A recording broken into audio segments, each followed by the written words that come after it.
Hi guys! Ayan, kasama ko yung pamilya ko ngayon. Pinabanding ko sila.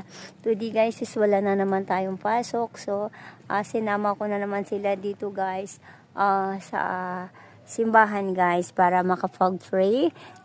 Yung mga bata na to guys is tinuturuan ko talaga sila simula pa maliit hanggang ngayon. Mga binata na sila pero tinuturuan ko pa rin sila kung paano po maging malapit po sa Panginoon guys.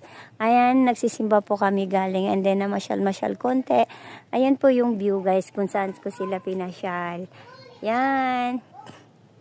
Pinasyal ko sila guys. Kasi minsan lang naman sa buhay to. Sabado-linggo kasi hindi po pwede. Hindi po ako bakante guys. Kasi busy po tayo. So today guys is wala po silang pasok. So yan. Naisipan po natin na ipasyal sila. Ayun po. Nandito po tayo ngayon. Ayun po yung paligid guys. Diba? Napakaganda yung paligid.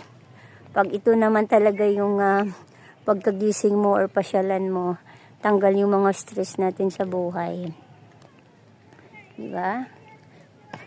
Kung mayroon tayong mga problema sa buhay, ipag-pray lang natin sa buong may kapal. Yan. Walang imposible kay God, guys. Walang imposible ka, guys, kay God. Lahat po tayo may problema. Lahat po tayo may kanya-kanyang problema, guys. Pero pag taos puso po tayong nananalangin sa Panginoon, guys, masusolve po yung ating mga problema. Diba, guys? Yan po yung view. Yan kung saan. Ito po tayo sa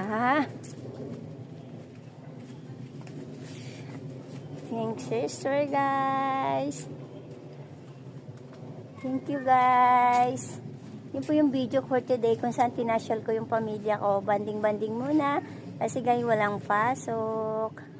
Yan tayo. Andito po ako ngayon. And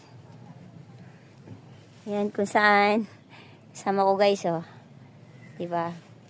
Pinag-pray ko sila, nagdasal, nagsimba muna kami guys. And then bago kami namasyal dito. Yan lang po guys. Yan lang po yung aking video for today.